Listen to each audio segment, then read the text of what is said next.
यीशु का सामर्थ्य किसी भी मनुष्य का जीवन बदल देता है, किसी भी मनुष्य का स्वभाव बदल देता है। प्रभु ने उसकी पैसों की लालच को बदल दिया। पैसा पैसा पैसा कमाने का उद्देश्य कुछ भी करके पैसा कमाना है, भले ही पैसे कमाने के लिए रिश्वत क्यों न लेनी पड़ जाए। बेईमानी करके लोगों से पैसा कमाया, लेकिन जैसे ही यीशु की उपस्थिति में आया, उसके अंदर से पैसों की लालच निकल गई। पापी गुण बदल जाता है, उसका स्वभाव बदल जाता है। यही है यीशु का सामर्थ्य।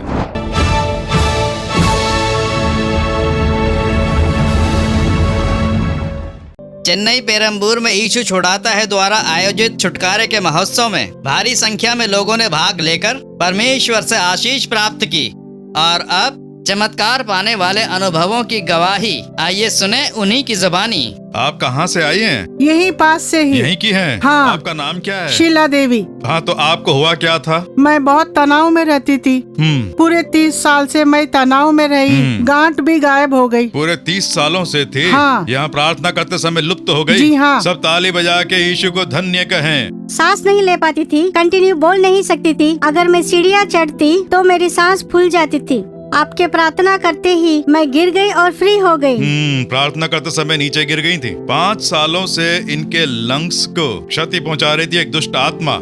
प्रार्थना करते समय वो आत्मा धक्का देके चली गई और दुष्ट आत्मा के निकलते ही देखिए लंग्स फ्री हो गए। वो बीमारी लेकर आई एक दुष्ट आत्मा, दुर्बल बनाने वाली आत्मा। आज इन्हें छुटकारा मिल गया। गॉड ब्लेस यू बेटी, गॉड ब्लेस यू। और अब भाई मोहन सिंह लाजरस के द्वारा छुटकारे के सुसमाचार का प्रचार सपरिवार सुनकर आशीष पाएं। लूका 19वां अध्याय उसके पहले 4 वचन। वह यरीहो में प्रवेश करके जा रहा था। वहाँ जक्कई नामक एक मनुष्य था जो चुंगी लेने वालों का सरदार था और धनी था। वो यीशु को देखना चाहता था कि वो कौन सा है, परंतु भीड़ के कारण देख न सकता था क्योंकि वह नाटा था। तब उसको देखने के लिए वह आगे दौड़कर एक गुल्लर के पेड़ पर चढ़ गया क्योंकि यीशु उसी मार्ग से जाने वाला था। यीशु कौन सा है ये देखने के लिए जक्कई नाम के एक मनुष्य ने मार्ग खोजा। यरीहो नाम का एक नगर, यीशु के दिनों में इज़राइल देश का एक नगर, आज भी इसी नाम से वो नगर है।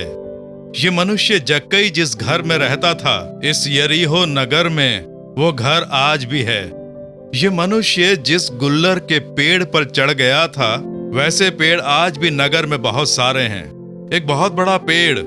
ये जक्कई नाम का मनुष्य चुंगी लेने वालों का सरदार और बहुत ही धनी मनुष्य था, यानी tax collector, chief tax collector. Roman सरकार के लिए टैक्स की उगाही करने वाला एक मनुष्य और सरकार की एक बड़ी पदवी पर था। बहुत बड़ा धनी, इस प्रकार से बाइबल में कहा है। एक बड़ी पदवी थी, पैसे थे, लेकिन उसके मन में शांति नहीं थी। निराश रहता था, शांति नहीं थी। गांव के लोगों ने उसे पापी है बोलकर अलग कर रखा था। उससे कोई बात नहीं करता था, ना ही कोई उसके घर जाना चाहता था। यह अन्यायिक रूप से हमसे कर वसूलता है, यह अन्यायिक रूप से तनख्वाह से ज्यादा रिश्वत लेता है, बेईमानी करके हम लोगों से पैसा वसूलता है, ऐसा बोलकर लोग उससे नफरत करते थे। इसलिए उस नगर में कोई उससे मिलता जुलता नहीं था, तो उसे लगा इस गांव में उसे कोई नहीं चाहता है, कोई उससे प्रेम नहीं रखता है। ऐसा एक दुख उसके मन के अंदर था। तभी उसे यीशु के बारे में पता चलता है कि यीशु नाम का एक प्रभु संसार में मनुष्य बनकर आया है। वो अद्भुत चमत्कार करता है, लोगों की सहायता करता है। जब इसे ऐसी जानकारी मिली तो इसने कहा उस यीशु को मुझे देखना है। सब लोग उसकी प्रशंसा कर रहे हैं, सब लोग वो अद्भुत चमत्कार करता है, बड़े बड़े कार्य करता है, ऐसा कह रहे हैं। तो क्या मेरे जीवन में चमत्कार होगा? क्या मेरे जीवन में मुझे भी छुटकारा मिल पाएगा? क्या मुझे शांति मिल पाएगी? ऐसी इच्छा के साथ उसने यीशु को खोजना शुरू किया। वो एक नाटा मनुष्य था, इसलिए लोगों की भीड़ में वो यीशु को देख नहीं पा रहा था, क्योंकि यीशु जहाँ जाते थे वहाँ भारी संख्या में लोग जुट जाते थे। इसलिए जब वो लोगों की भीड़ में जा नहीं पाया तो यीशु इस रास्ते से ही जाएंगे बोलकर वो पहले ही भागकर एक बहुत बड़ा पेड़, बहुत बड़ा गुल्लर का पेड़, उस पे चढ़कर वो बैठ गया और ऊपर बैठकर ही वो नीचे देखने लगा कि यीशु इसी रास्ते से ही आएंगे। और जब यीशु उस जगह पर पहुंचे तो किसी ने नहीं देखा कि पेड़ के ऊपर कोई है, पर यीशु उस जगह रुके। सब लोग देखने लगे। उसका नाम लेकर पुकारा, जक्कई नीचे उतर कर आ, आज मुझे तेरे घर पर ही रुकना है। उसे आश्चर्य हुआ। प्रसन्नता के साथ यीशु को अपने साथ ले गया। इस घटना का यहाँ पर वर्णन किया गया है। यीशु कैसा दिखता है ये जानने के लिए उसने यीशु को खोजा कि यीशु कौन है। क्या किसी धर्म का ठेकेदार है? धर्म के बारे में बताने वाला गुरु है? वो कौन और कैसा है ये बहुत से लोग नहीं जानते हैं। इसीलिए यीशु कौन है, किस प्रकार के हैं, ये सही से नहीं जानते हैं। इसीलिए अधिकतर लोग उनसे आशीष प्राप्त नहीं कर पा रहे हैं। वो कौन है, जब इस बारे में जान जाएंगे तो आप अपने जीवन में अद्भुत चमत्कार होते हुए देख पाएंगे। सब लोग उनके बारे में बात करते हैं, ऐसा सुना है। आधा अधूरा जानकर यीशु के बारे में गलत भावना रखने वाले लोग अनेक हैं कि यीशु ऐसा है, वो धर्म का ठेकेदार है। इस तरह की बातें करने वाले भी बहुत सारे लोग हैं। लेकिन ये यीशु को मैं सामने से देखना चाहता हूँ बोल कर गया। तभी वो ठीक से जान पाया। वो ठीक से क्या जान पाया कि ये कोई साधारण मनुष्य नहीं है, ये सामर्थ्यशाली है। ये सामर्थ्यशाली प्रभु है। इस प्रकार से विस्तार से जान पाया। किस प्रकार उसने जाना कि ये सामर्थ्यशाली है कि ये जब पेड़ पर चढ़कर बैठा हुआ था, यीशु रुककर नीचे से उसे ऊपर देखते हैं और उसका नाम पुकारते हैं, तेरा नाम है जक्कई, तो नीचे आ बोलते हैं। और उसे आश्चर्य होता है कि मैं ऊपर बैठा हूँ, उन्होंने कैसे जाना, और दूसरा इन्हें मेरा नाम कैसे पता। इसका मतलब ये सामर्थ्यशाली हैं। तभी वो ये बात जान पाया। केवल इतना ही नहीं, यीशु उसके घर जाना चाह रहे हैं और गांव के लोग बोलते हैं कि हमारे गांव में सबसे बड़ा पापी यही है। ये हमारे गांव का एक दुर्मार्गी पापी है, लोगों को धोखा देने वाला पापी यही है। इसके घर यीशु जा रहे हैं। लोगों के ऐसे तानों के बीच वो जी रहा था। और अब वो कहता है, जब वो यीशु को ले जा रहा था, हे प्रभु, मैं अपनी आधी संपत्ति यहाँ के कंगालों को दे दूंगा। बहुत बड़ा धनी, बहुत संपत्ति जमा की, मैं कंगालों को दे दूंगा। अगर किसी से मैंने अन्यायिक रूप से लिया है या रिश्वत ली है तो उसे चौगुना करके लौटाऊंगा, कहता है।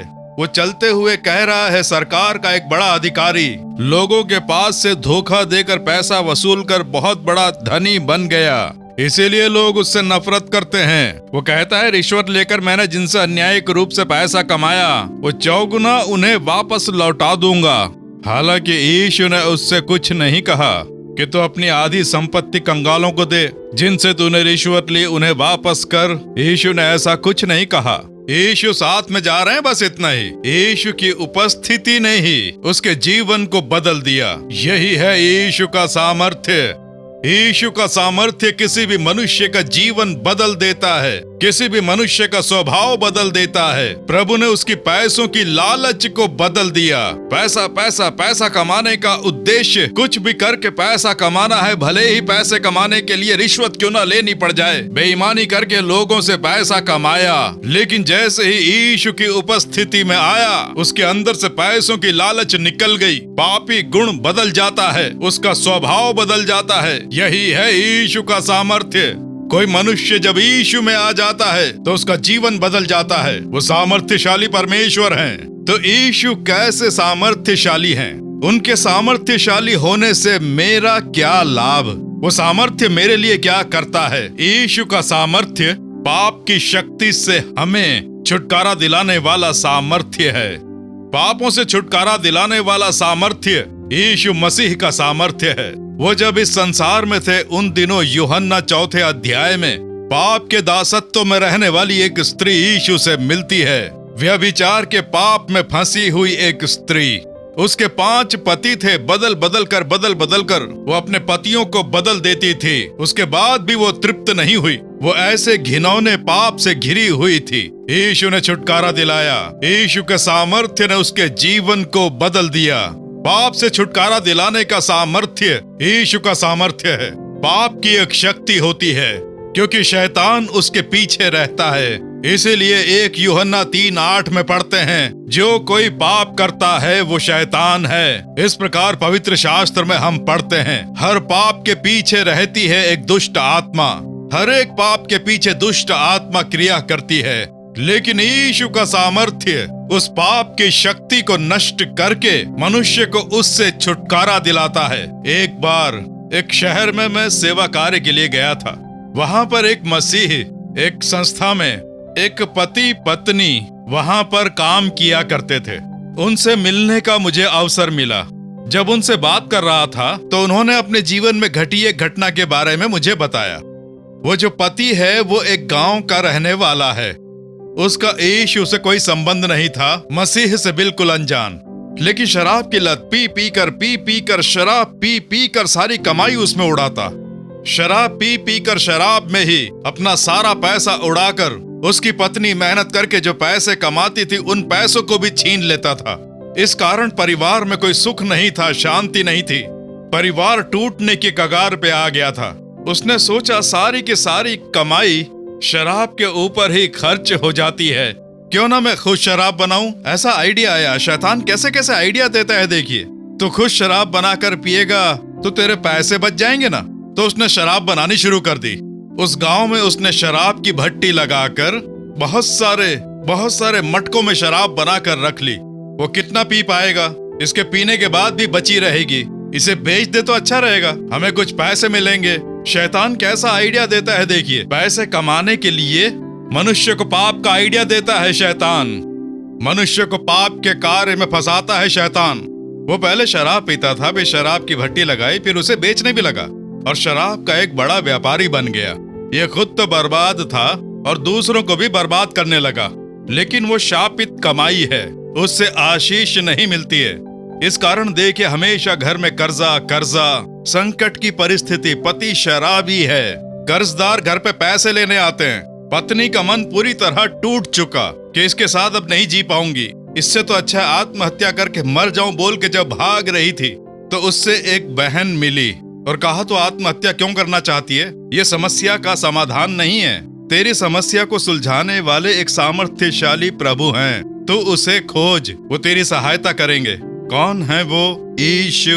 वो कहाँ मिलेंगे? घर पे ही प्रार्थना कर सकती है। घर पे ही प्रार्थना करने पर वो आएंगे। यीशु कह के पुकारना काफी है। मन खोल के उनसे बात कर सहायता करेंगे। यीशु के बारे में उसने जाना। पत्नी ने प्रार्थना करनी शुरू की। पास के ही एक चर्च में जाकर यीशु के बारे में अधिक से अधिक जानकारी लेने लगी। घुटनों पर बैठकर प्रार्थना करने लगी। पति शराब पीकर आता, इसे घुटनों पर बैठ प्रार्थना करते देख गुस्सा हो जाता, पैरों से उसे ठोकर मारता। ये क्या तू घर के अंदर एक नया ईश्वर लेकर आ गई? नशे में धुत होकर पत्नी को मारता। पत्नी ये सब सह रही थी कि प्रभु एक न एक दिन मेरे पति को बदल देंगे, मेरे पति को छुटकारा दिलाएंगे, इस पाप की शक्ति से मेरे पति को छुटकारा दिलाएंगे। ऐसी वो प्रार्थना करती रही। एक बार ऐसे हाथ जोड़कर वो प्रार्थना कर रही थी। पति नशे में धुत होकर आया तो अभी भी यीशु यीशु बोलकर नए ईश्वर को अपने घर में लेकर आई है। चाकू लेकर उसके हाथ को काट दिया। प्रार्थना करते हाथों को काटा, उसका हाथ कट गया। पड़ोस के घर से भागकर आए, उसे उठाकर अस्पताल लेकर गए। अद्भुत रूप से उसका हाथ जुड़ा, कटे हुए उस हाथ के साथ उस बहन से मिला। इस प्रकार की परिस्थिति में उस पत्नी ने मुझे बताया कि भाई कब तक शराबी बनकर शराब का व्यापार करोगे? मैंने कहा यीशु के पास आओगे तो जीवन बदल जाएगा। बस एक बार प्रार्थना करने के लिए आ जाओ। मैं इतने सालों से शराबी हूँ, खुद शराब बनाता हूँ और खुद पीता हूँ, मुझे कोई बदल नहीं सकता। नहीं, बस एक बार यीशु के पास आ जाओ, एक मौका तो दो, यीशु तुम्हें बदल देंगे। ये सब नहीं हो सकता, ऐसा उसने कहा। पत्नी के बहुत कहने के बाद वो एक बार प्रार्थना सभा में आया। वहाँ प्रार्थना करते सेवकों ने प्रेम से कहा, यीशु को एक अवसर दो, कहो यीशु मेरी सहायता करो, मुझे पाप से छुटकारा दिलाओ, ऐसी एक बात कहें। ये सब नहीं बोलूंगा। मैं यीशु से क्यों कहूँ? मैं यीशु का नाम क्यों पुकारूं? मेरी पत्नी ने कहा, इसीलिए मैं आया। मैं नहीं पुकारूंगा। उन्होंने कहा, तुम पुकारोगे तो यीशु सहायता करेंगे, तुम्हारे लिए हम प्रार्थना करेंगे, लेकिन बात तुम्हें करनी है। यीशु सहायता करेंगे, ये नहीं हो सकता, मुझे कोई बदल नहीं सकता बोल के बहस करने लगा। उसकी पत्नी ने विनती की कि एक बार यीशु कहे कि पुकारो ना, तुम्हारी सहायता करेंगे। ठीक है, जब तुम इतना कहती हो तो एक बार कहूंगा बस। बोलो क्या करना है, अपनी आंखें मूंदो। यीशु हमारे लिए क्रूस पर मरे, हमारे पापों को क्रूस पर सहा, उनके द्वारा छुटकारा मिलता है। ऐसा विश्वास रखकर यीशु मेरे पापों से मुझे छुटकारा दिलाओ, ऐसा कहो। ठीक है, कहता हूँ बोलकर उसने कहा, यीशु मुझे पापों से छुटकारा दिलाओ, ऐसा कहा। बस एक ही बात कही, जस्ट वन वर्ड। कितनी देर लगी होगी बस एक ही बात कहने में। बस फिर क्या, प्रभु राह देख रहे थे कि ये कब पुकारेगा। प्रभु का सामर्थ्य उसके ऊपर उतरा, उसे यीशु के हाथों ने स्पर्श किया। देखिए, उसने बताया, मैं उनसे मिला कि भाई मैंने बस एक ही बार यीशु कहे के पुकारा। यानी किसी पौधे को उसके जड़ समेत जैसे खींचते हैं, उसे निकालते ही पौधा सूख जाता है ना, ठीक वैसे ही मेरे अंदर जो शराब पीने का पौधा था, ऐसा लगा जैसे किसी ने पौधा खींच लिया। वही है यीशु, उस पाप को खींच के निकाल दिया, मेरे अंदर से खींच के निकाल दिया, ऐसा मुझे लगा। बस इतना ही, शराब पीने का विचार ही निकल गया। शराब पीने की जो चाहत होती थी वो दूर हो गई। अब जो शराब पीने वाले दिखते हैं उन्हें देखकर मुझे दुख होता है, बहुत ही कष्ट होता है। ओहो, इतने सालों तक मैं शराबी था, यीशु ने एक ही क्षण में मुझे बदल दिया। वही है यीशु का सामर्थ्य, मनुष्य को पाप से छुटकारा दिलाने वाला सामर्थ्य। वो सामर्थ्य आज यहाँ हमारे बीच उपस्थित है। आपको शराब की लत से छुटकारा चाहिए, या कोई नशीला पदार्थ, या गुप्त तरीके से जिस नशीले पदार्थ का आप सेवन करते हैं, नशे की गोलियां, नशे के इंजेक्शन, नशीले पदार्थों के दास बनकर अपना जीवन नष्ट करने वाले युवा भाई, युवा बहनें, हम ये छोड़ नहीं पा रहे हैं, हम इससे बाहर नहीं निकल पा रहे हैं। सोचकर आप निराश होंगे। आपको एक छुटकारा चाहिए, वो छुटकारा दिलाने का सामर्थ्य यीशु में है। चाहे कैसे ही पाप की आदत हो, मधुपान हो सकता है, व्यभिचार घिनौना कार्य हो सकता है, किसी दुष्ट कार्य का पाप हो सकता है। सेलफोन में जिस प्रकार के दृश्य आते हैं, उन्होंने कईयों को अपना दास बना लिया है। आपके लैपटॉप में जिस प्रकार के दृश्य आते हैं, उस व्यभिचार की दुष्ट आत्मा ने अनेकों को अपना दास बना रखा है। जानते हैं ये पाप है, छोड़ नहीं पाते हैं। गलत है, जानते हैं, छोड़ नहीं पाते हैं। रिश्वत लेना पाप है, ये जानते हैं, लेकिन छोड़ नहीं पा रहे हैं। रिश्वत देने वाला शाप देकर देता है, ये आशीष नहीं है, जानते हैं, पर छोड़ नहीं पा रहे हैं। पैसों की लालच, दूसरों को देखकर पैदा होने वाली लालसा, लेकिन यीशु के द्वारा आपको छुटकारा मिल सकता है। यीशु का सामर्थ्य आपको बदल सकता है। वही है यीशु का सामर्थ्य। धर्म बदलने के लिए नहीं है यीशु का सामर्थ्य, मनुष्य को पापों से छुटकारा दिलाकर उसे पवित्र बनाता है। वही है यीशु का सामर्थ्य।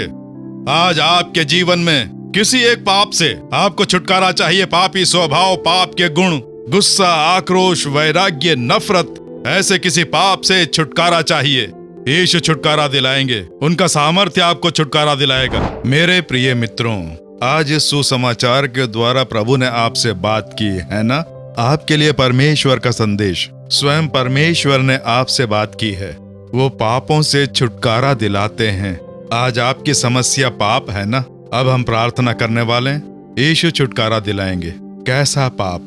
शराब की लत है, जुए की लत है, नशीले पदार्थ, गुस्सा आता है, चिड़चिड़ापन, वैराग्यता, कोई ना कोई पाप का गुण, पता है गलत है, बदल नहीं पा रहे हैं।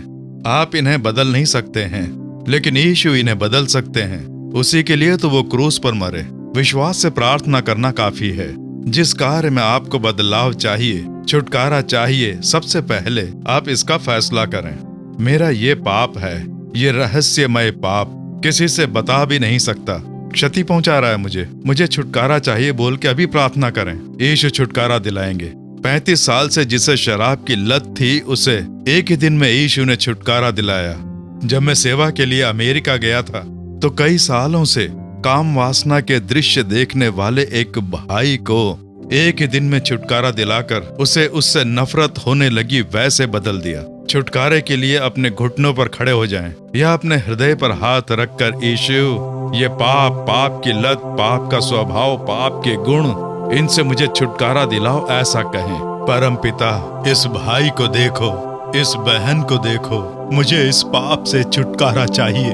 इस पाप ने मुझे अपना दास बना लिया है। ये पाप की आदत, पाप का स्वभाव, पाप के गुण, ओहो, मुझे अपना दास बनाकर दुख पहुंचा रहे हैं। यीशु छुटकारा दिलाओ, इस पाप की शक्ति से छुटकारा दिलाओ। मेरे पाप के गुण बदल दो, मुझे छुटकारा और पवित्रता मिले बोलकर जो भी इस समय प्रार्थना कर रहे हैं, हर एक भाई के लिए, बहन के लिए मैं प्रार्थना करता हूँ। इस युवा बेटे के लिए, युवा बेटी के लिए मैं प्रार्थना करता हूँ। यीशु मसीह का लहू समस्त पापों को धोकर शुद्ध करता है। इस वचन अनुसार तुम्हारे लहू का सामर्थ्य इनमें उतर कर आए, इनमें शुद्धिकरण आ जाए। कुमार यदि स्वतंत्र करे तो सचमुच में स्वतंत्रता पाओगे। इस वचन अनुसार आज ही यीशु मसीह के नाम से छुटकारा प्राप्त हो। पाप के बंधन टूटकर बिखर जाए यीशु के नाम से। पाप का स्वभाव बदल जाए यीशु के नाम से। एक पवित्रता और दैविक स्वभाव इनके मन में आए। वो पाप लेकर आने वाली दुष्ट आत्माओं को यीशु के नाम से मैं फटकारता हूँ। मन के अंदर गंदे विचार और दुष्ट पाप लेकर आने वाली दुष्ट आत्माओं को यीशु के नाम से मैं फटकारता हूँ। छुटकारा प्राप्त हो, इनमें एक अच्छा परिवर्तन आए और आज से ही अच्छे और पवित्र विचार और पवित्र सोच मन में आनी चाहिए। अब इनसे कोई पाप ना हो, वैसे पवित्रता में बनाए रखना। प्रभु तुम्हारी संतान ने तुम्हारे समक्ष अपने पाप रख दिए। जिन आशीषों के लिए ये पाप रुकावट थे, वो रुकावटें दूर हो जाएं। इन्हें अच्छी चंगाई प्रदान करो, पढ़ाई में आशीष देकर उन्नत बनाओ, इनके कार्य सफल करो, इन्हें जय दिलाकर आशीष दो। इन्हें दुख दिलाने वाली उलझनें दूर करके इन्हें जय और आशीष प्रदान करो। आज ही ये चमत्कार देखकर प्रसन्न हो। यीशु मसीह के नाम से प्रार्थना कर रहे हैं पिता, आमीन आमीन।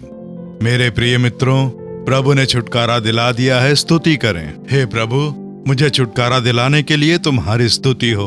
तुम मेरे संग हो बोलकर धन्य कहकर स्तुति करें। रोजाना सुबह उठते ही बाइबल का ध्यान करके प्रार्थना करें, यीशु से बात करें। वो पूरे दिन अपनी कृपा से रक्षा करेंगे। आमीन। For further details and prayer support, contact Jesus Redeems Ministries, Nallumavadi, Tuticorin District, 628211. Our phone number 04435454545. Email info@jesusredeems.org. Our website www.jesusredeems.com. God bless you.